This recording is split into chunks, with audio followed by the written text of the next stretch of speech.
Nah, jadi kalau ketemu antara kerabat kita dengan orang umum, kita dahulukan kerabat kita. Itu kan? Tetapi jangan juga Bapak Ibu sekalian, apa yang kami jelaskan ini Bapak Ibu tunggangin, misalnya mengatakan, kan Ustadz bilang yang punya hubungan rahim lebih baik, lebih besar pahalanya. Udah kalau pas ada orang yang bukan rahim minta-minta, udahlah saya tunggu rahim saya saja. Itu nggak benar juga. Karena bisa saja rahim kita lagi tidak butuh bantuan.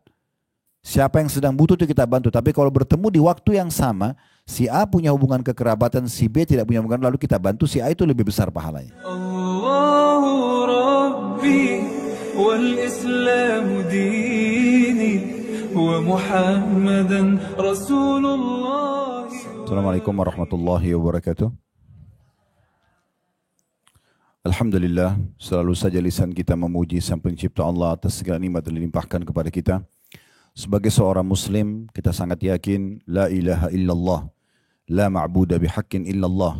Tidak ada Tuhan, pencipta, pemilik, penguasa, baik di langit maupun di bumi kecuali Allah. Dan Dia, Allah Subhanahu wa taala, telah menjanjikan kepada kita pada saat kita bersyukur dengan mengucapkan alhamdulillah, maka apapun yang kita butuhkan terhadap kehidupan di muka bumi ini akan ditambahkan dan juga dijaga olehnya. Oleh karena itu jadilah sosok muslim yang selalu membasahi lidah dan bibirnya dengan kalimat alhamdulillah. Selanjutnya kita panjatkan salam hormat kita kepada utusan Allah Nabi besar Muhammad sallallahu alaihi wa ala alihi wa sahbihi wasallam, sebagaimana Allah telah perintahkan kita untuk mengucapkan salam hormat tersebut. Dan sebagai balas jasa tentunya dari 23 tahun dari masa hidup beliau yang dihabiskan untuk agama ini, 13 tahun fase Mekah semuanya dengan cacian, hinaan, dan puncaknya diusir dari kampung halamannya, serta 10 tahun fase penyempurnaan penerimaan wahyu. Kita akan lanjutkan Bapak Ibu sekalian, terutama ibu-ibu yang mayoritas hadir, tanpa mengulangi penghormatan, mungkin saya tidak bisa sebutkan satu persatu dan dalam majelis ini. Kita akan lanjutkan pada kesempatan ini sebulan sekali melanjutkan bedah buku kita 31 tuntunan hidup berkah dan panjang umur ala Nabi SAW. Perlu saya ingatkan bahwasanya dari buku ini kita sudah menjelaskan 2 pertemuan sebelumnya. Pertemuan menjelaskan tentang masalah apa yang dimaksud dengan panjang umur. Apakah umur itu akan bertambah? Misalnya yang tadinya Allah takdirkan 70 tahun menjadi 75 tahun, atau ada makna yang lainnya. Dan sudah kita jelaskan perkataan Ibnu Taimiyah rahimahullah, kalau yang dimaksud adalah seseorang yang diberikan keberkahan dalam hidupnya, sehingga yang tertulis di Lauhul Mahfuz tidak berubah lagi angka dari umurnya, tapi akan ada keberkahan dari umur tersebut.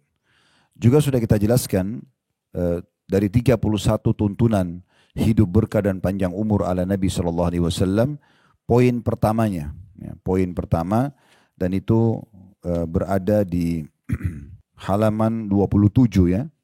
Carilah pahala dari Allah dalam setiap amalan yang Anda lakukan.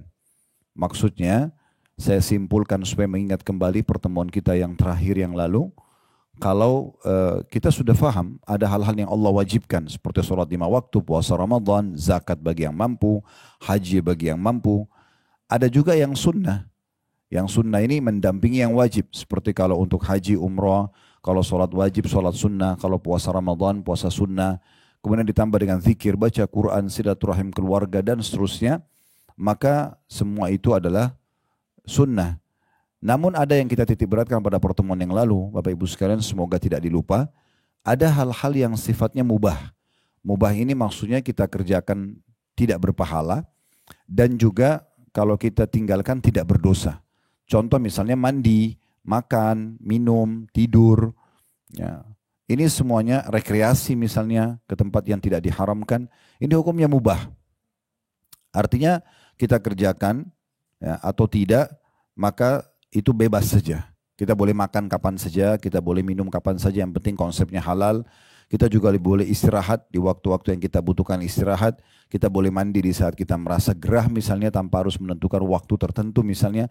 Tapi perbuatan mubah ini bisa Bapak Ibu ubah menjadi sumber pahala buat kita.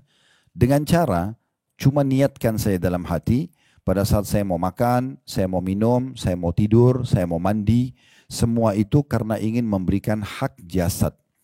Jadi kalau kita capek misalnya, bukan hanya sekedar menggeletakkan kepala kita di kasur atau di bantal, kemudian kita tidur hanya untuk menghilangkan capek saja. Itu mubah. Tapi kita bisa mengubah istirahat kita yang 5 jam, 6 jam tidur di malam hari menjadi sumber pahala selama 5-6 jam itu. Dengan cara niat sebelum tidur memang memberikan hak jasad. Yang kata Nabi SAW kepada Abu Darda radhiyallahu anhu, sesungguhnya Tuhanmu punya hak, jasadmu punya hak, dan keluargamu juga punya hak. Maka berikanlah semua haknya. Nah dengan niat seperti ini maka kita akan mengubah perbuatan yang mubah menjadi sunnah, menjadi sumber pahala. Jadi mandi kita bisa menjadi pahala, makan kita dan minum bisa menjadi pahala, tidur kita bisa menjadi pahala selama diniatkan untuk menjadi sumber pahala buat kita. Nah ini poin yang kurang lebih kita titik beratkan pada pertemuan yang lalu, dan ini poin pertama dari 31 poin tuntunan hidup berkah ala Nabi SAW. Kita akan lanjutkan pada kesempatan ini Bapak Ibu sekalian di halaman 29-nya dari 31 tuntunan tersebut. Yang kedua, masalah sambunglah silaturahim dengan kerabatmu. Sambunglah silaturahim dengan kerabatmu. Tolong Bapak Ibu, terutama ibu-ibu perhatikan baik-baik. Di sini dikatakan sambunglah silaturahim dengan kerabatmu. Berarti istilah ar-rahim, silaturahim ini adalah orang yang punya hubungan kekerabatan dengan kita. Kalau sesama muslim, sesama muslimah, maka kita mengatakan menjalin ukhuwah atau persaudaraan dalam agama. Kalau istilah silaturahim itu lebih tepatnya kepada orang yang punya hubungan kekerabatan. Nah, untuk lebih jelasnya kita akan dengarkan statement ulama.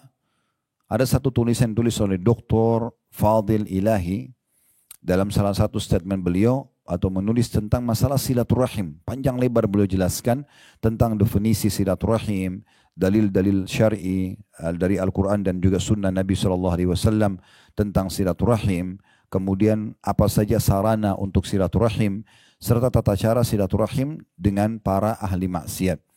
Maka itu ada satu buku khusus beliau tulis di situ. Tapi yang menarik adalah di pertamanya, karena beliau menjelaskan tentang makna silaturahim itu. Supaya kita jangan menyalahgunakan istilah ini. Ya. Bukan teman sama teman ketemu tidak ada hubungan kerabat lalu dia bilang saya silaturahim. Karena tidak ada hubungan kekerabatan. Beliau mengatakan, Al-Hafidh Ibn Hajar, seorang ulama mengatakan, Ar-Rahim secara umum adalah dimaksudkan untuk para kerabat dekat. Antara mereka terdapat garis nasab atau keturunan. Ya. Baik berhak mewarisi atau tidak, dan sebagai mahram atau tidak. Baik, saya jelaskan dulu poin ini, nanti kita akan masuk ke bahasannya. Saya masih di judulnya dulu. Bapak Ibu sekalian, kerabat kita itu dibagi. Ada kerabat yang mereka punya hubungan kekerabatan sekaligus hubungan mahram namanya. Mahram ini berarti kita tidak boleh menikah dengan mereka. Siapa mereka itu? Jalur langsung ke atas kita, seperti ibu dan ayah, kemudian kakek dan nenek, dan seterusnya ke atas, serta semua jalur ke samping mereka. Misalnya saudara dan saudari, ibu dan ayah kita, saudara dan saudari, kakek dan nenek kita. Ini semuanya orang-orang yang begitu kita lahir, mereka punya hak rahim dan mereka punya hak mahram, yang kita tidak boleh menikah sama mereka. Ya, jelas Bapak Ibu sekalian ya. Jadi jalur ke atas kita. Bapak, ibu, semua ke samping mereka, saudara dan saudarinya, yang kita biasa kenal dengan paman, tante ya. Kemudian di atasnya lagi kakek, nenek, dan semua jalur ke samping mereka. Saudara dan saudari, nenek dan kakek kita. Kemudian semua yang ada di sebelah kita. Saudara kita sendiri. Kalau tadi jalur ke atas, ini jalur ke samping. Saudara seayah seibu, atau saudara seayah saja. Seperti contohnya kalau ada laki-laki menikah dengan dua orang wanita, masing-masing istrinya punya anak, baik istri itu bersama atau sudah meninggal atau sudah cerai. Intinya dari dua istri ini dia punya anak dua-duanya dari perempuan yang berbeda, maka namanya anak-anaknya saudara seayah. Atau saudara seibu. Misalnya seorang wanita, kita balik kasusnya, dia janda punya anak dari suami pertama, kemudian dia nikah lagi sama laki-laki lain, kemudian dapat anak dari suami yang sekarang. Maka anak mereka dikatakan saudara seibu. Karena sama-sama rahim, tapi mereka bukan seayah. Nah, atau di sini bisa dikatakan juga saudara susuan, ya. Tetapi kita akan coba fokus dulu ke masalah orang di samping kita. Semua saudara seayah seibu yang biasa dikatakan sekandung, saudara seayah atau saudara seibu, ini semuanya jalur kita ke samping. Ini semuanya adalah punya hak rahim dan punya hak mahram. Mereka punya hak, nanti rahim kita akan jelaskan apa saja sih hak mereka sebagai kerabat kita. Dan mereka juga punya hak mahram, artinya kita tidak bisa menikah dengan mereka. Kemudian semua jalur ke bawah dari jalur samping kita tadi. Saudara dan saudari kita, saya si ibu atau saya saja, dan anak-anak mereka. Yang biasa kita kenal di Indonesia dengan istilah ponakan. Nah, semua ponakan ini sama, punya hak rahim dan punya hak mahram. Mereka punya hak nanti untuk kita lanjutkan silaturahim dan lebih besar pahalanya. Dan juga mereka tidak bisa menikah dengan kita. Nah, jadi tante sama ponakan, paman sama ponakan gak bisa menikah. Ya. Tapi ini perlu difahami ya, ini adalah jalur langsung. Jalur langsung, saudara kita langsung dan anak-anak mereka. Tidak masuk dalam istilah paman dan tante yang punya hubungan ya mahram ini kalau itu pasangan dari tante atau paman kita. Kan di Indonesia biasanya suami tante kita juga panggil om ya. Padahal sebenarnya itu bukan mahramnya ibu. Ya, bukan mahram ibu. Dia punya hubungan kekerabatan iya. Nanti kita jelaskan ada orang yang punya hubungan rahim tapi tidak punya hak mahram. Itu adalah pasangan dari tante kita, pasangan dari paman kita ya. Bagi ikhwah dan saudara laki-laki ya atau siapapun muslim laki-laki, istri pamannya itu bukan mahramnya. Bukan mahram ya. Karena kalau cerai sama pamannya, terbuka pintu mereka boleh menikah, gitu kan? Nah, ini perlu digarisbawahi. Kemudian jalur kita langsung ke bawah. Anak, cucu ya. Ini semua mahram. Apakah anak itu adalah anak kandung kita? Misalnya seorang laki-laki muslim menikah dengan seorang wanita muslim lalu mereka punya anak. Sudah umum orang tahu mereka punya anak, berarti ini adalah rahim dan mahram mereka. Terus jalur ke bawah cucunya juga. Masuk dalam ini adalah anak dari pasangan kita. Kalau seorang laki-laki nikah sama janda, janda ini punya anak perempuan. Dan si laki-laki ini sudah menggauli si janda. Sudah terjadi interaksi biologis walaupun sekali. Maka anak perempuan janda itu akan menjadi mahram untuk dia selamanya. Walaupun si laki-laki ini bercerai sama istrinya yang janda. Ya. Kalau sudah bercerai pun tetap anak si janda itu menjadi mahram sama dia abadi. Tidak boleh dia cerai sama ibunya yang janda, terus satu waktu dia nikah sama anaknya, gak bisa. Karena dia sudah menggauli sang ibu. Kalau mereka menikah dan belum sempat terjadi interaksi biologis, maka pada saat itu terbuka pintu boleh menikah dengan anak si janda. Ini kita bicara hukum ya. Kita bicara tentang hukum boleh atau tidak bolehnya. Sama juga ibu menikah dengan seorang laki-laki, duda misalnya. Dia punya anak dari istrinya yang dulu. Ya. Contoh seorang laki-laki umur 50 tahun, istrinya meninggal. Dia punya anak dari istri yang pertama, 3 orang laki-laki. Misal anak laki-lakinya semua sudah bujang. Umur 30 tahun, umur 25 tahun, umur 20 tahun, anggap 3 anak ini misalnya. Kemudian si duda ini menikah dengan seorang wanita umur 25 tahun. Maka si perempuan yang sekarang dinikahi oleh sang duda ini akan menjadi mahram abadi bagi anak-anaknya yang 3 itu. Walaupun si perempuan yang baru nikah sama duda ini lebih mudah daripada anak suaminya. Tetap saja posisi mereka itu seperti ibu. Selamanya nggak boleh dinikahi oleh anak si duda tadi. Walaupun cerai sama si duda, maka akan tetap menjadi mahram abadi. Artinya, boleh ibu yang status istrinya si duda ini, kalaupun suaminya sudah meninggal atau dia cerai sama suaminya, kalau anak mantan suaminya bertemu dengan dia boleh salaman. Boleh dia tidak menggunakan jilbabnya. Karena dia ada anak mantan suami atau anak mantan istri, itu semuanya adalah mahram abadi. Selama sudah terjadi interaksi biologis pada saat pernikahan walaupun cuma sekali. Nah ini jalur-jalur orang yang punya hubungan kekerabatan rahim dengan hubungan mahram namanya. Ya. Sekarang kita masuk orang yang punya hubungan kekerabatan tapi tidak punya hubungan mahram. Mereka punya hak kekerabatan tapi tidak punya hubungan mahram. Yang pertama ipar. Ipar itu saudara atau saudarinya pasangan kita. Mereka punya hubungan kekerabatan. Ya, kalau kita bantu mereka akan lebih besar pahalanya dibandingkan bantu orang lain, kan gitu. Nanti kita jelaskan apa saja hak kerabatan insya Allah. Tetapi mereka bukan mahram kita. Ibu nggak boleh buka jilbab di depan iparnya, kakak suami, adik suami, karena mereka bukan mahram. Boleh ketemu, tegur sapa, tapi nggak boleh karena ini seperti laki-laki asing, ya. Walaupun dia punya hak kekerabatan. Makanya pernah waktu Nabi SAW jelaskan dalam sebuah hadis, sesungguhnya kalau laki-laki sama perempuan berdua, maka yang ketiganya syaitan. Kalau yang bukan mahram, ya, ibu dan bapak duduk dengan lawan jenisnya, walaupun itu ipar misalnya, berduaan saja. Maka kata Nabi SAW yang ketiganya adalah syaitan. Pasti bisa digoda untuk berbuat dosa. Maka seorang sahabat mengatakannya, Rasulullah, bagaimana dengan ipar? Kata Nabi SAW, ipar itu justru kematian. Kenapa Nabi SAW bilang kematian? Karena kalau naudzubillah terjadi perselingkuhan antara seorang wanita dengan ipar laki-lakinya. Misalnya adik atau kakak suaminya. Atau kita balik.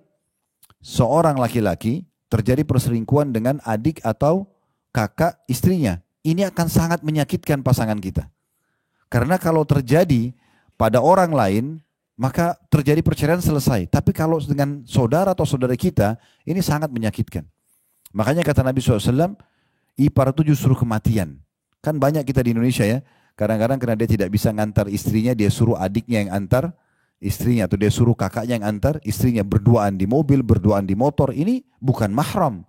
Ini seperti orang asing, nggak boleh. Tapi karena dianggap itu kan adik saya, saudara saya, nggak bisa. Hukum agama ada berlaku. Ya. Sebagaimana ibu juga tidak boleh membiarkan adiknya atau kakak perempuan ibu untuk berduaan sama suami ibu.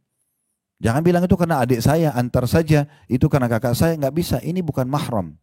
Mereka punya hak rahim tapi bukan mahram. Jelas ya Bapak Ibu sekalian? Begitu juga tadi yang saya bilang, pasangan tante dan om kita. Ya. Jadi suami tante bagi ponakan laki-laki itu bukan mahram. Ya, suami tante ponakan perempuan ya, bukan mahramnya suami tante. Jadi sama berlaku seperti laki-laki asing. Masalah larangan bersalaman atau berduaan tidak boleh pada pasangan tante bagi ponakan perempuan.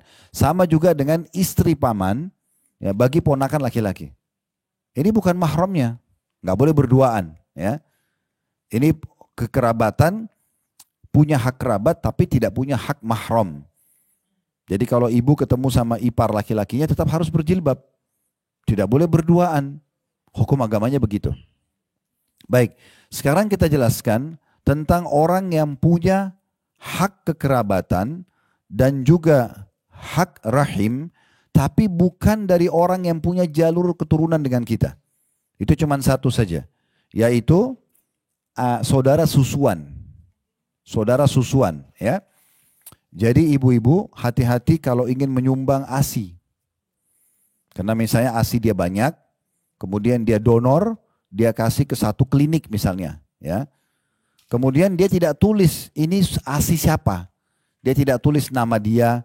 Kapan ASI itu, air susu ibu itu diberikan kepada bayi yang ada di satu rumah sakit, dan dia minum sampai kenyang 3 kali, dalam beberapa pendapat ulama 5 kali, maka berarti anak yang disusuin menjadi mahram pemilik susu.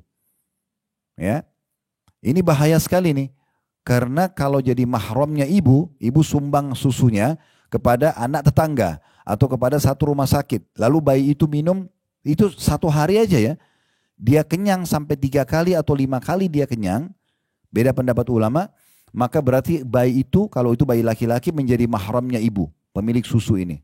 Yang berarti kalau ibu ini punya anak perempuan nanti, nggak boleh nikah sama anak laki-laki yang dia susuin.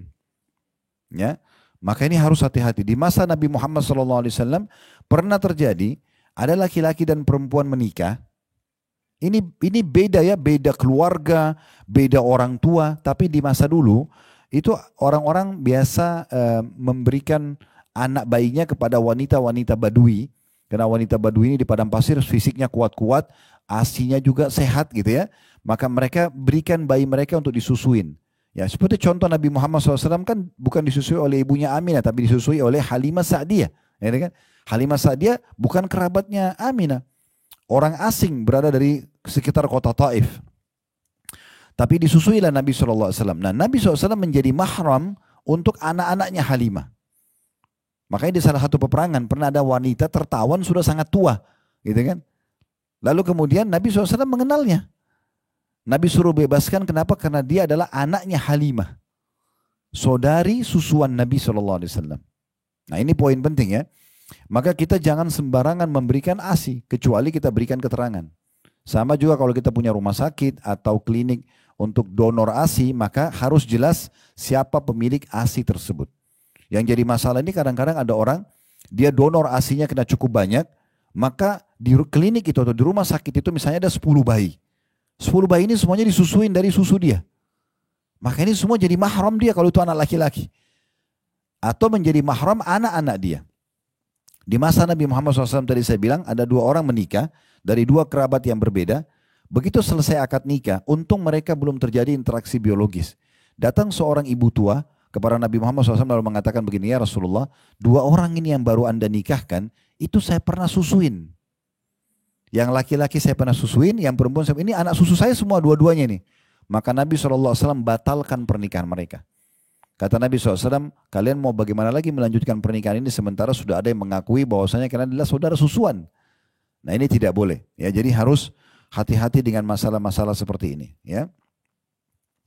Baik, ini pendapat yang paling kuat tentang penjelasan siapa itu ya ar-rahim atau kerabat.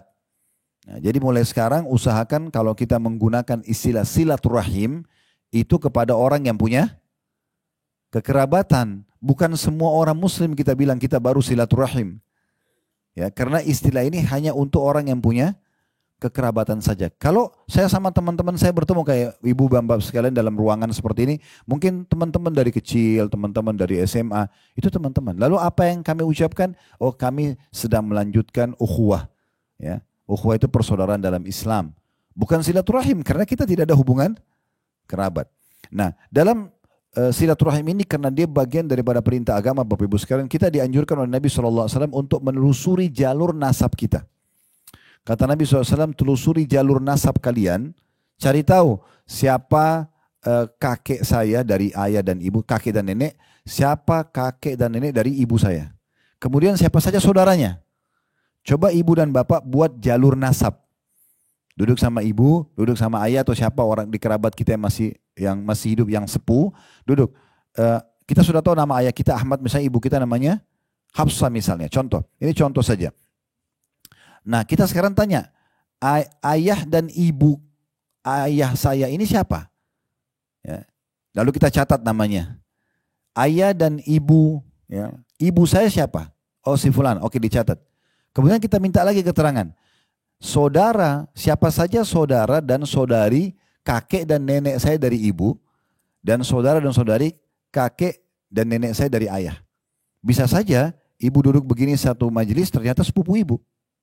Tapi kita tidak tahu, gitu kan? Kita ketemu di nenek kita atau di kakek kita. Nah, ini namanya rahim.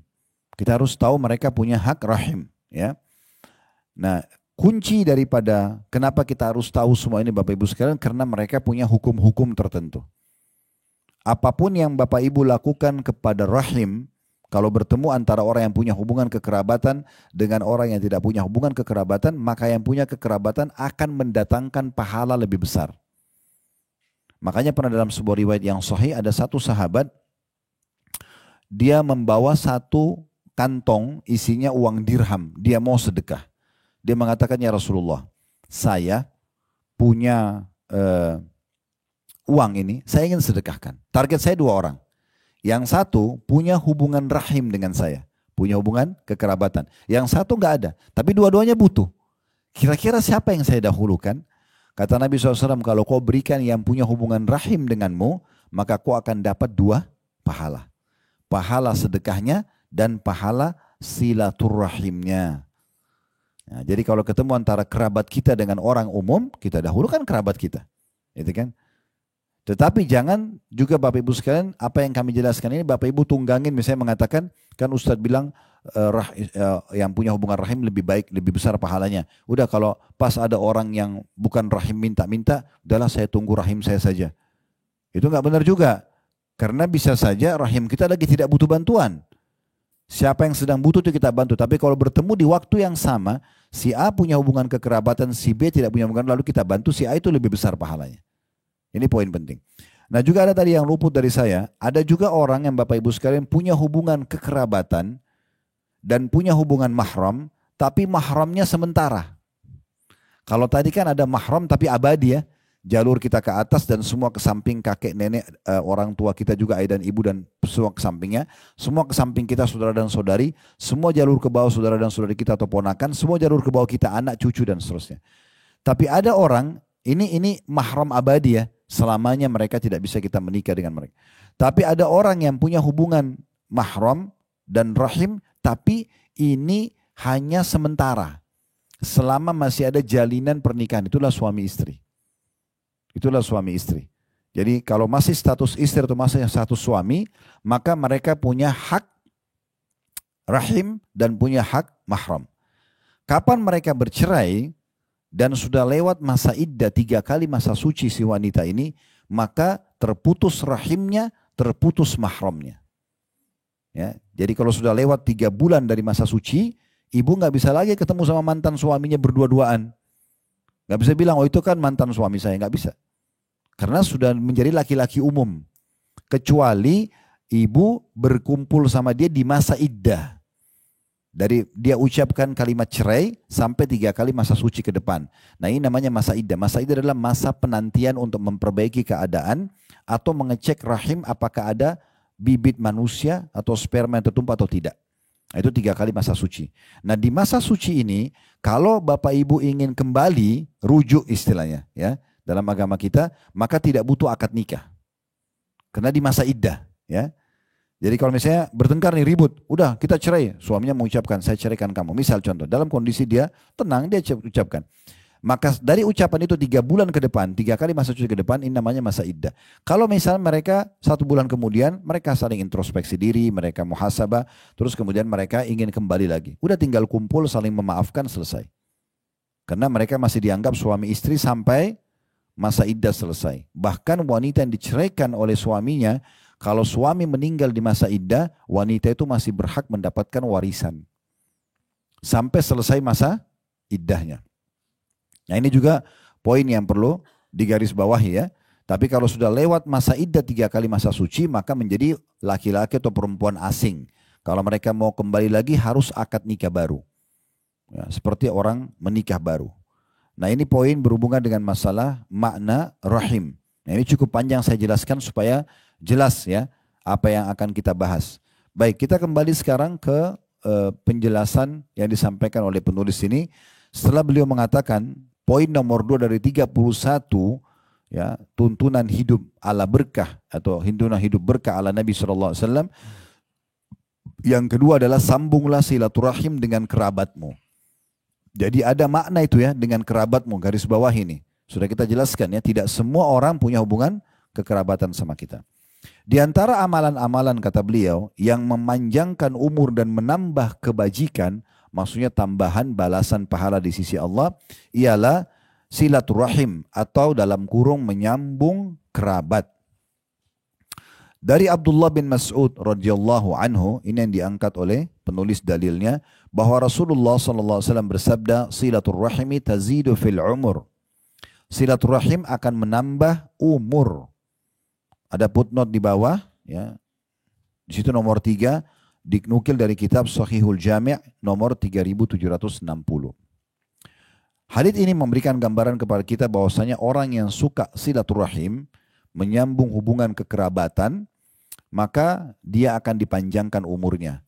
Ini sudah saya titik beratkan pada pertemuan kita yang perdana tentang apa sih yang dimaksud dengan panjang umur, apakah berubah di takdir Lauhil Mahfud. Kalau seseorang sudah dicatat umurnya 70 tahun misalnya akan bertambah jadi 75, maka pendapat yang paling kuat bukan seperti itu. Jadi kalau ada si A sama si B, Bapak Ibu sekalian, si A suka silaturahim, umurnya 70 tahun. Si B umurnya 70 tahun tapi tidak suka silaturahim. Kita akan temukan si A akan lebih banyak berkah hidupnya. Maksudnya banyak masjid yang sudah dia bangun, banyak pesantren dia bantu, banyak amal-amal soleh yang dia kerjakan yang si B tidak punya kesempatan untuk mengerjakan. Itu namanya keberkahan. Ya, Ini yang dimaksud. Jadi panjang umur ini adalah panjang dari sisi keberkahannya. Itu yang dimaksud ya. Baik. Di dalam hadis yang kedua yang diangkat oleh penulis, Nabi SAW bersabda, "Man sarrahu an yubsata lahu fi rizqi wa an yunsa'a lahu fi athari falyasir rahimah." Barang siapa yang ingin diluaskan rezekinya dan dipanjangkan umurnya, maka hendaklah ia menyambung kerabatnya. Menyambung kerabatnya. Ya, hadis ini riwayat Bukhari, ada footnote nomor 4. Tadi ada yang luput dari saya Bapak Ibu sekalian. Termasuk sedekah yang paling afdal adalah kalau tadi saya katakan kita berikan kepada rahim dan mahram kita. Ya. Kemudian datang setelahnya rahim tapi bukan mahram. Ya. Jadi yang punya hubungan dua ini, hak kekerabatan dan hak mahram, itu paling afdal. Tadi jalur ke atas, samping, kiri, kanan semuanya, ya, kakek, ayah, kakek, nenek, dan jalur ke samping mereka, saudara dan saudari kita kiri kanan, ponakan kita dan jalur kita ke bawah. Ya. Kemudian ada juga orang yang selanjutnya punya hubungan rahim tapi bukan mahram. Tadi ingat ipar, ya, pasangan paman dan tante, mereka punya hubungan kerabatan tapi mereka bukan mahram. Ini yang datang setelahnya. Namun ada juga yang perlu digarisbawahi berhubungan dengan masalah poin yang pertama tadi, yaitu ada orang yang lebih besar pahala yang bisa dapatkan, termasuk suami istri ya. Walaupun suami istri statusnya adalah rahim dan mahram sementara, selama akad nikah masih berlanjut. Kalau mereka tidak cerai, maka hubungan kekerabatan dan mahram ini berlanjut sampai mereka meninggal, bahkan berlanjut sampai ke surga bersama insya Allah. Tapi kalau mereka berpisah, lewat masa iddah tadi 3 kali masa suci, maka stop rahimnya, stop juga ya mahramnya. Tapi ini tidak berlaku pada anak-anak Bapak Ibu sekalian ya. Karena saya lihat ada orang, karena egois, dia ribut sama pasangannya, bercerailah. Lalu hak asuh anak jatuh pada salah satu. Misal laki-laki dan perempuan bercerai, lalu si perempuan diberikan hak asuh. Kemudian karena dia jengkel sama mantan suaminya, dia larang anak-anaknya ketemu sama ayahnya. Ini nggak boleh. Di sini ibu bisa dapat dosa besar karena memutus silaturahim antara sang anak dengan ayahnya. Seburuk apapun ayahnya, tidak boleh kita suruh memutusnya. Ya, kalau kita merasa ada efek-efek negatif, misalnya ayahnya naudzubillah pemabuk kah, penjahat kah, kita takut berefek pada anak-anak, ini beda. Ini ada bab bahasan para ulama. Tapi tetap harus dijelaskan kepada anak-anak, itu ayah kamu. Dan masalah ibu pribadi jangan dibawa-bawa ke anak-anak. Jangan diceritakan pada anak-anak itu ayahmu dulu begini loh, buruk ini dan segala macam. Karena bagi anak, ayahnya adalah seorang pahlawan. Seburuk apapun sang ayah, bagi dia adalah itu pahlawan. Tidak boleh kita rusak. Ya, ini penting. Begitu juga sebaliknya, kalau sang laki-laki yang mendapatkan hak asuh anak, dia nggak boleh melarang sang anak untuk ketemu sama ibunya yang merupakan mantan istri dia, dan tidak boleh dia menukil kepada ke anak-anaknya tentang keburukan mantan istrinya. Ibumu dulu tuh begini dan begitu, buruk. Nggak perlu, karena anak-anak nggak tahu itu, dan tidak perlu mereka tahu. Biarkan mereka tetap memuliakan ibu mereka, ya, secara alami, dan nanti urusan Allah Subhanahu Wa Taala yang mengatur bagaimana kalau Allah ingin membuka keburukan kepada sang anak tadi, tapi bukan kita. Hati-hati, kadang-kadang kita mendapatkan dosa yang tidak kita perlukan. Ya, ini tadi karena ego pribadinya. Banyak orang yang begitu mengeluh dengan kami di pengajian ya. Jadi ibunya larang. Sampai ada seorang anak muda pernah datang pada kami di majelis taklim bilang, "Ustaz, apa yang harus saya lakukan?" Dia umurnya mungkin 18-19 tahun. Ibu sama ayah saya pisah, tapi ibu saya selalu marah kalau saya ketemu sama ayah saya. Karena mereka punya permasalahan masa lalu. Tapi saya lihat ayah saya orang baik-baik saja. Ya. Maka saya ini kalau ketemu sama saya sering sembunyi-sembunyi. Apakah kalau saya ketemu sama ayah saya durhaka sama ibu saya? Saya katakan tidak. Enggak, bukan. Kalau ketemu sama ayah pun, walaupun ibu tahu, walaupun ibu marah, itu tidak masuk dalam bab durhaka, karena ibu sedang salah di sini. Karena ketaatan pada makhluk, kata Nabi SAW, la ta'ata li makhlukin fi ma'siyati khaliq. Tidak boleh ada ketaatan pada makhluk yang berbuat maksiat pada sang pencipta. Allah larang kita putus silaturahim. Kalau orang tua kita suruh putus silaturahim, nggak boleh kita dengar. Nggak boleh patuhi di situ karena dia sedang melanggar, gitu kan? Apalagi memutus hubungan dengan sang ayah atau memutus hubungan dengan sang ibu, ini hati-hati. Baik, dalam masalah suami istri ini pun, kalau mereka masih berlanjut Bapak Ibu sekalian, maka apapun yang dikeluarkan dalam bentuk pemberian atau sedekah ini juga termasuk yang paling besar pahalanya. Makanya pernah ada kisah sahabat Nabi namanya Abdullah bin Mas'ud radhiyallahu anhu, beliau orang miskin. Kebetulan jodohnya menikah dengan seorang wanita kaya bernama Zainab. Zainab ini orang kaya raya di kota Madinah pada saat itu. Satu kali Zainab ini ingin mengeluarkan uangnya sebagai bentuk sedekah. Lalu dia mengatakan pada suaminya, tolong tanyakan ke Rasulullah SAW, saya punya uang, saya mau sedekahin. Kalau boleh, saya kasih kepada anda saja. Sang istri mau kasih ke suaminya. Saya kasih kepada anda. Kalau tidak boleh, misalnya tidak boleh memberikan ke suami misalnya, saya kasih ke orang lain. Maka Abdullah bin Mas'ud, karena dia tahu, sang istri tahu suaminya orang miskin. Maka Abdullah bin Mas'ud karena seorang suami, dia punya harga diri, dia mengatakan, jangan saya yang nanya, lebih baik kamu yang nanya. Karena ini kasus kamu gitu ya. Maka Zainab pun menuju ke rumah Nabi SAW dalam hadis yang sahih. Dan ternyata di depan rumah Nabi ada satu wanita Ansar atau penduduk Madinah juga bernama Zainab, kebetulan kasusnya sama. Wanita ini kaya, suaminya miskin dan dia ingin memberi ke suaminya. Maka keduanya menanyakan kepada Nabi SAW, tentu riwayatnya panjang tapi saya ringkaskan, apakah ini mendapatkan pahala, apakah ini boleh atau tidak. Maka Nabi SAW menyuruh Bilal waktu itu yang ada di rumah Nabi, sampaikan kepada dua Zainab ini, bahwasanya kalau mereka memberikan ke suami mereka, mereka akan dapatkan dua pahala, pahala kekerabatan dan pahala sedekahnya. Nah, berarti boleh memberikan kepada pasangan, ya. Dan perlu juga saya titik beratkan dalam masalah ini, Bapak Ibu sekalian, ibu-ibu, kalau misalnya jangan selalu bersembunyi di belakang kalimat kewajiban. Ya, misalnya suaminya kasih kebutuhan nafkah, karena itu kewajiban dia. Lalu kita tidak hormatin karena sudah memberikan nafkah kepada kita, ini tidak, jangan ya. Karena ada beberapa kasus ibu-ibu mengatakan, ya suaminya bilang, kan sudah saya kasih begini dan begitu. Itu kan kewajiban kamu. Baik, kewajiban dia ada konsekuensi haknya, gitu kan? Jangan sampai nanti kita tuntut kewajiban dia tapi kita lupa memberikan haknya. Ini berbahaya juga. Begitu juga sama dengan laki-laki kepada istrinya. Jadi harus hati-hati sekali. Baik, jadi hadits ini menjelaskan kepada kita barang siapa yang ingin diluaskan rezekinya dan dipanjangkan umurnya, maksudnya keberkahan umur tadi saya katakan, maka hendaklah dia menyambung kerabatnya. Yang ketiga yang diangkat oleh penulis adalah An Abi Hurairah radhiyallahu anhu, ya, bahwasanya beliau mengatakan silaturrahim allati man wasalaha wasalahu wa man qata'aha qata'ahu Allah. Abu Hurairah mengatakan radhiyallahu anhu, silaturrahim yang barang siapa yang menyambungnya maka Allah akan menyambung hubungan dengannya, dan barang siapa yang memutusnya maka Allah akan memutus hubungan dengannya. Jadi kalau Bapak Ibu sibuk selalu mencari siapa kerabatnya, terutama orang-orang terdekat ya, silaturahim yang paling harus dijaga nomor satu dengan kedua orang tua kita. Ya, ini penting sekali. Selama orang tua kita masih hidup, maka maksimalkan khidmah, melayani mereka, penuhi kebutuhan mereka. Walaupun mereka punya kekurangan, misalnya maaf, lisannya tajam, suka nyakiti kita sebagai anak, sabar aja. Itu kunci surga. Ya. Makanya Allah SWT mengatakan dalam surah Isra, وَلَا تَقُلْ لَهُمَا أُفٍّ, jangan kalian ucapkan kepada kedua orang tua kalian, ibu ini, ayah ini, misalnya ya. Wala tanharhuma, dan jangan hardik keduanya. Wa qul lahuma qawlan karima, dan ucapkanlah kalimat mulia kepada keduanya. Wakhfid lahuma janaha dhulli minar rahmah, dan merendahlah kalian kepada keduanya dengan penuh kasih sayang. Wa qur rabbirhamhuma kama rabbayani shaghira, dan ucapkan berdoalah kepada Allah, ya Allah, kasihanilah mereka berdua sebagaimana mereka mengasihiku di waktu kecil. Ya. Di sini ulama mengatakan walaupun seorang anak itu dibuang oleh ibunya sama ayahnya, tetap tidak terputus kewajiban bakti dia kepada kedua orang tuanya. Ya.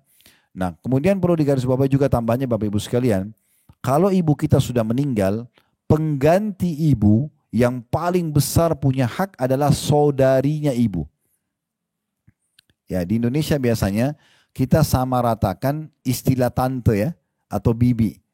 Ya. Saudari ibu kita bilang bibi, begitu ya. Saudari ayah kita bilang bibi juga kan gitu. Tante ya. Ini perlu digarisbawahi, ini ada perbedaan tingkatan mereka ya. Sebagaimana juga saudara ibu kita panggil paman. Saudara ayah kita panggil paman. Nah, dalam bahasa Arab dibedakan Bapak Ibu sekalian. Karena memang ada konsekuensi hukum. Coba pelan-pelan konsentrasi ya. Saudari ibu, bahasa Arabnya khalatun atau khala. Biasanya orang Arab bilang khalati. Khalati ini maksudnya adalah tanteku, tapi orang langsung tahu, oh ini tante dari saudari ibunya. Nah gitu. Kalau tante kita dari saudari ayah, bahasa Arabnya ammatun.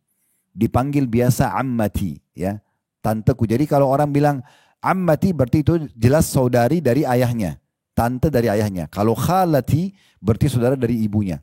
Nah ini dari dua tante ini, dari ayah dan ibu kita, yang paling tinggi derajatnya setelah kedua orang tua kita adalah tante dari ibu. Ya. Jadi kalau ketemu antara tante dari ibu dan tante dari ayah, kita dahulukan tante dari ibu. Bahasa Arabnya khalati. Ya, jadi mulai sekarang pulang, kalau kita pulang kita biasa terapkan ke anak-anak kita. Kalau ibu-ibu yang sudah sepuh saya punya cucu, terapin. Biasakan mereka memanggil saudari ibunya khalati. Misalnya dia punya 5 tante dari ibunya. Ada Aisyah, ada Hafsah, ada siapa lagi lah, Maryam dan seterusnya, semua dipanggil khalati. Khalati Hafsah, khalati Aisyah, khalati, begitu ya. Kalau saudari dari ayah, ammati. Biasakan begitu ya. Dipanggil, misalnya ada dari saudari ayah kita perempuan, tante kita Khadijah misalnya namanya, kita panggil ammati Khadijah. Nah di sini kita bisa bedain nanti, karena secara tingkatan nanti bakti setelah orang tua kita, kalau tante lebih tinggi saudari ibu. Nah sekarang kita pindah, ya konsentrasi juga ya, saudara ayah dan saudara ibu, dua-duanya kita panggil paman kan?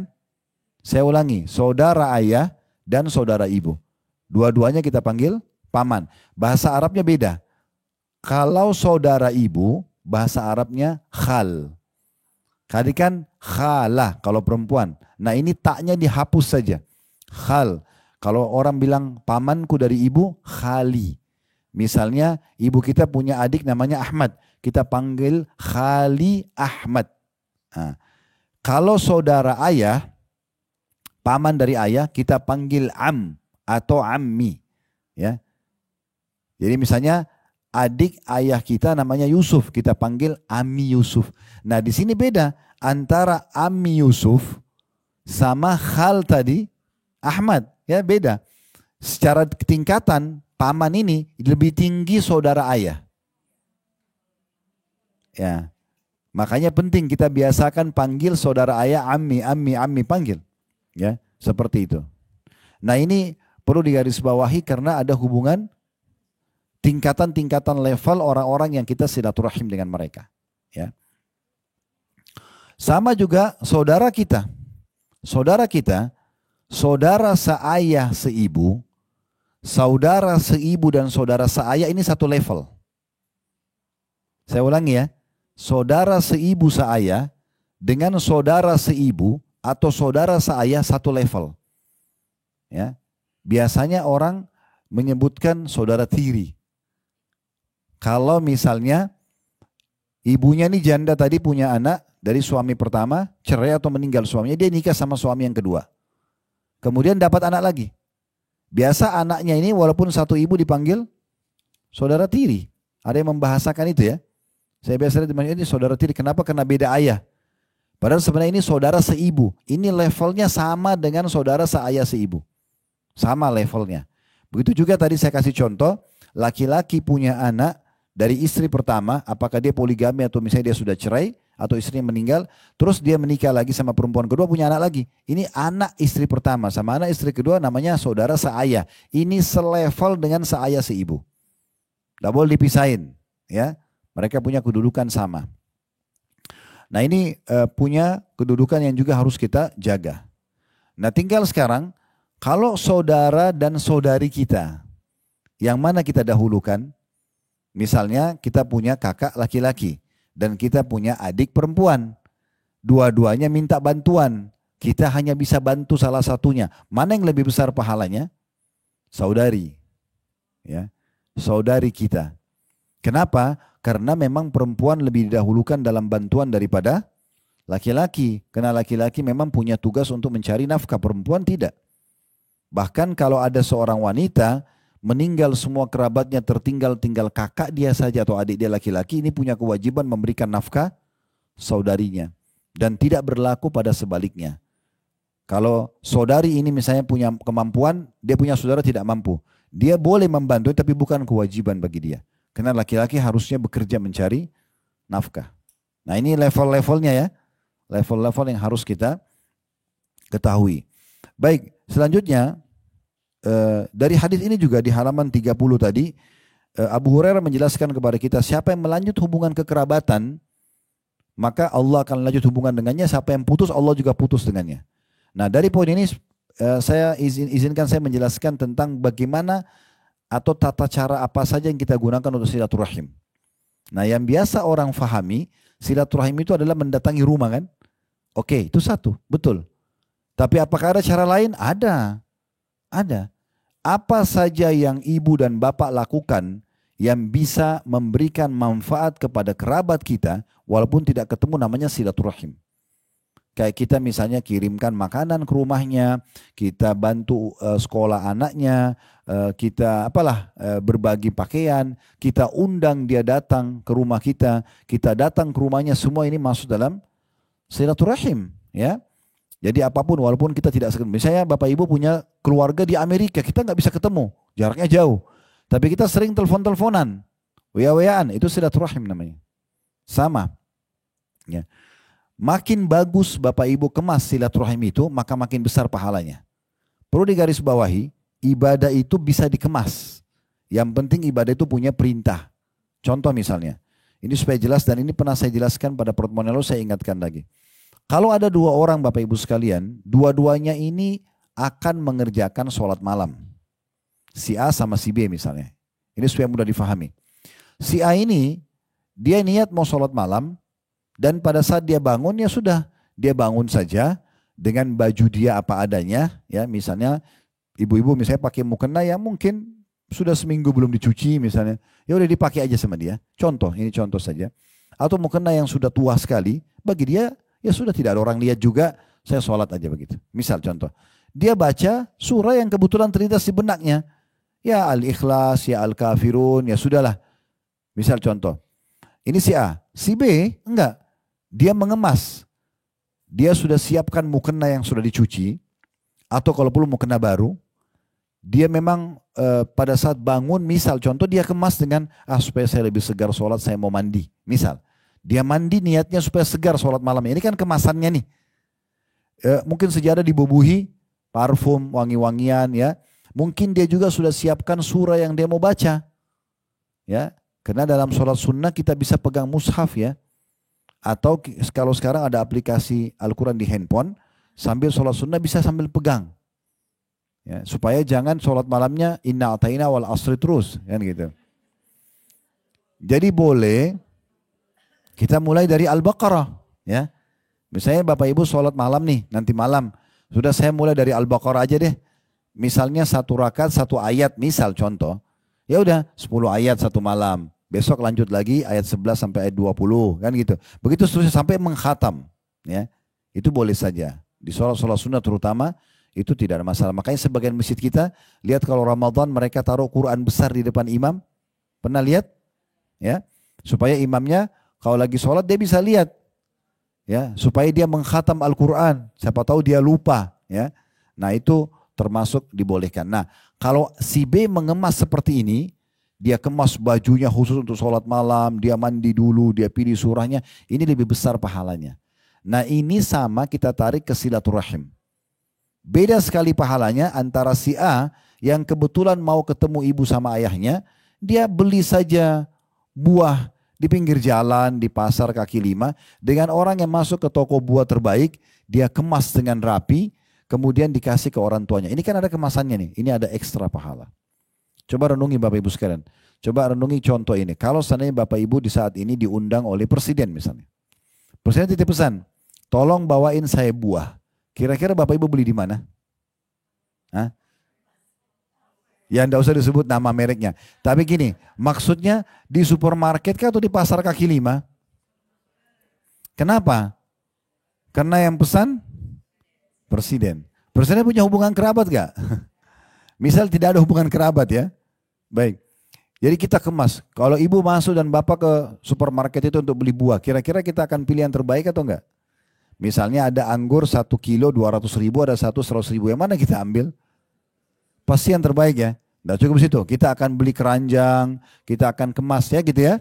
Karena yang pesan adalah presiden. Harusnya orang tua kita lebih kita muliakan dari presiden.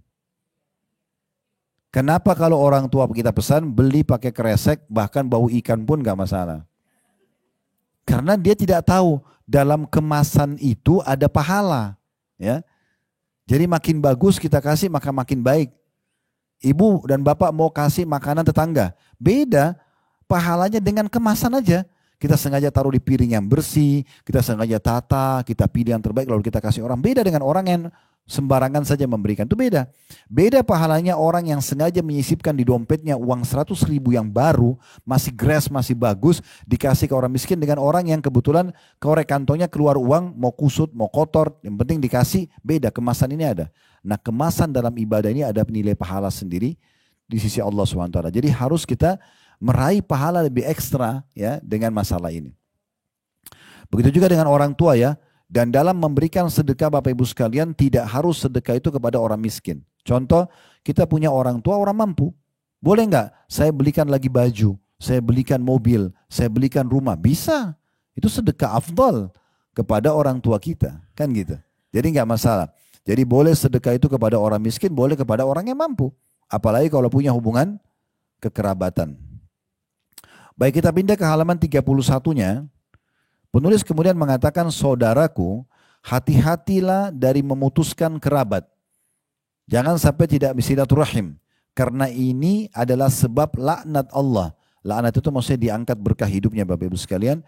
Dan datangnya siksanya. N-nya besar kata ganti Allah. Sebagaimana Allah Azza wa Jalla, Allah yang maha mulia dan maha tinggi berfirman. Dalam surah Muhammad surah nomor 47 ayat 22 sampai 23. Itu ada di halaman 31 ya. Bunyinya ayatnya fahal asaitum in tawallaitum an tufsidu fil ardi wa tuqatti'u arhamakum ulaika alladziina la'anahumullahu fa asamma wa a'ma absarahum. Maka apakah kiranya jika kamu berkuasa, maksudnya kamu sudah dikasih rumah, dikasih pekerjaan, dikasih pendapatan, ya, akan membuat kerusakan di muka bumi, mulai buat dosa kepada Allah, setelah Allah kasih kesehatan, Allah kasih harta, Allah kasih jabatan, lalu buat dosa kepada Allah. Dan juga memutus hubungan silaturahim atau kekeluargaan, malah tidak mau lihat orang tuanya, malah tidak mau lihat saudaranya, malah tidak mau bantu pamannya dan seterusnya. Ya, mereka itulah orang-orang yang dilaknati oleh Allah. Laknat artinya diangkat berkah hidupnya. Ya, jadi biar ibu di rumah mewah, makanannya bagus, itu kita nggak tenang. Itu namanya laknat. Ya, makanya Nabi SAW mengingatkan, istri pun kalau lagi ngambek sama suaminya, jangan tinggalkan ranjang suaminya. Karena kata Nabi SAW, siapa wanita meninggalkan ranjang suaminya maka akan dilaknat. Artinya biar dia pindah ke kamar anak sebelah, kamarnya mewah tidak bisa tidur. Karena ada laknat, diangkat keberkahannya.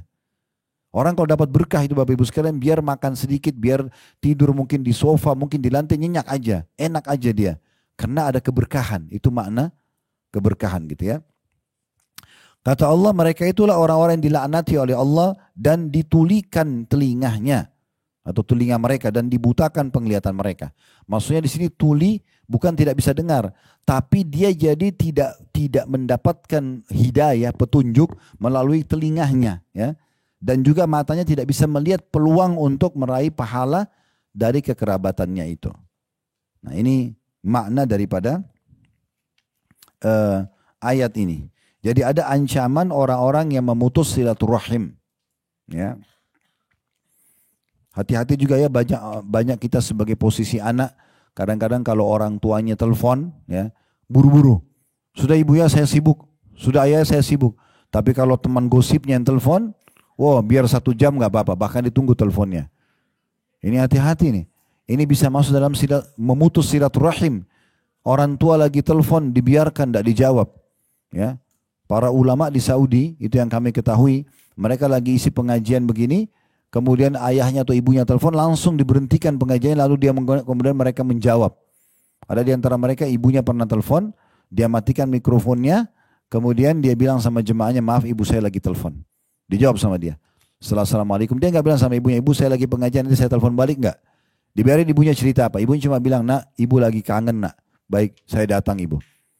Ditutup teleponnya, Kemudian dia bilang sama jemaah, ibu saya lagi butuh sama saya, pengajian kita berhentikan dulu, assalamualaikum. Berdiri langsung keluar. Urus ibunya ditinggalkan jemaahnya yang banyak. Itu juga ada seseorang di antara mereka yang ayahnya telepon, ya, dari Jeddah dia tinggal, itu ayahnya tinggal di Qasim, jauh sekali. Mungkin kayak kita dari Jakarta ke Surabaya. Ayahnya cuma bilang begini, nak, ayah butuh 5 ekor domba ya untuk makan sama teman-temannya ayah. Begitu aja pesannya. Kata anaknya lagi pengajian, dimatikan mikrofonnya, jemaahnya dengar. Kemudian dia mengatakan, baik ayah, ada yang lain? Gak ada. Baik, saya siapkan insya Allah. Apa yang terjadi? Dia tutup telepon ayahnya, lalu kemudian dia nyalakan mikrofon, dia pamit sama jemaah. Maaf ayah, saya lagi butuh sama saya harus berhentikan pengajian, dia baca kafaratul majlis, lalu dia pergi. Apa yang terjadi Bapak Ibu sekalian? Kira-kira kalau kita di posisi laki-laki ini, seorang alim ini, ayah kita lagi di Surabaya, dia mau undang orang, untuk menyembeli 5 ekor domba. Mungkin yang paling bagus kita lakukan, kita transferkan uang. Ya enggak? Yaudah, ini ayah silakan ayah pilih kambing yang ayah mau, misal. Ya. Atau mungkin kita mengatakan, baik ayah, nanti saya pesankan dari restoran yang terbaik di Surabaya saya kirim. Ya, mungkin itu sudah the best ya bagi kita ya. Tapi apa yang terjadi pada alim ini tidak. Karena ayahnya tidak bilang, nak transferkan uang buat saya, tidak. Dia sewa mobil pick up, dia ke pasar hewan, ternak, dia beli 5 ekor domba, dia setir sendiri mobilnya, dia bawa ke sana. Untuk meraih pahala bakti sama orang tua dan silaturahmi, dia setir sendiri, dia bawa ke sana, kemudian dia salaman sama ayahnya dan mengatakan, ayah ini pesanan Anda, kemudian dia baru pamit pulang. Begitu luar biasa mereka ingin mengejar pahala. Apalagi kalau hanya sekedar ibu sama ayah kita telepon. Berapa banyak orang yang subhanallah mudik pas lebaran, yang diingat teman-temannya. Ibunya sudah siapkan makanan kesukaannya. Ya ibu sebentar ketemu dulu sama si fulan, tinggalkan ibu. Nanti malam baru pulang, ibunya sudah nunggu. Ayahnya juga rindu sama dia. Kenapa ini? Duduk sama kedua orang tua kita itu pintu surga. Ya. Sampai sebagian salaf mengatakan, siapa atau ulama-ulama terdahulu mereka mengatakan siapa yang masih hidup, kedua orang tuanya, kedua pintu gerbang surga depan matanya. Dan siapa yang meninggal satunya tertutup satu pintu surga, kalau meninggal dunia sudah tertutup pintu surga tersebut. Kenapa? Karena hanya santun sama mereka, penuhi kebutuhannya, sabar kalau mereka mungkin cerewet atau punya masalah, maka kita sudah dapat surga. Nah itu poin yang harus kita garis bawahi.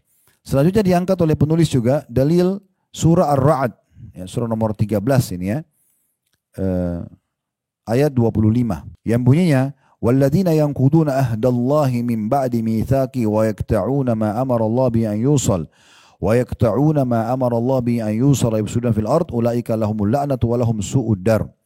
Orang-orang yang merusak janji Allah setelah diikrarkan dengan teguh dan memutuskan apa-apa yang Allah perintahkan supaya dihubungkan, maksudnya memutus silaturahim, dan mengadakan kerusakan di muka bumi dengan berbuat dosa dan menyebarluaskan dosa itu, naudzubillah.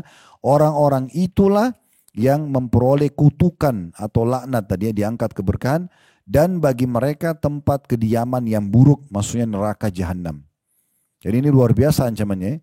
Dengan putus silaturahim, tidak mau jawab telepon orang tua, tidak mau bantu kerabatnya padahal dia punya kemampuan, tidak mau lanjut silaturahim, datang ke rumah mereka kalau diundang misalnya, maka ini semua kena ancaman luar biasa, diangkat keberkahan hidupnya.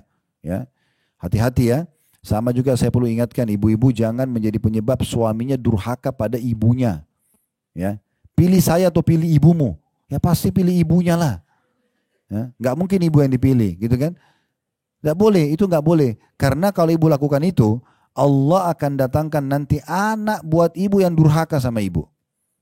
Begitu hukumnya. Kata Nabi SAW, berbaktilah sama kedua orang tua kalian, Allah akan berikan kalian anak berbakti pada kalian. Jadi nggak boleh. Justru kita ingatkan suami. Ini sudah lama kita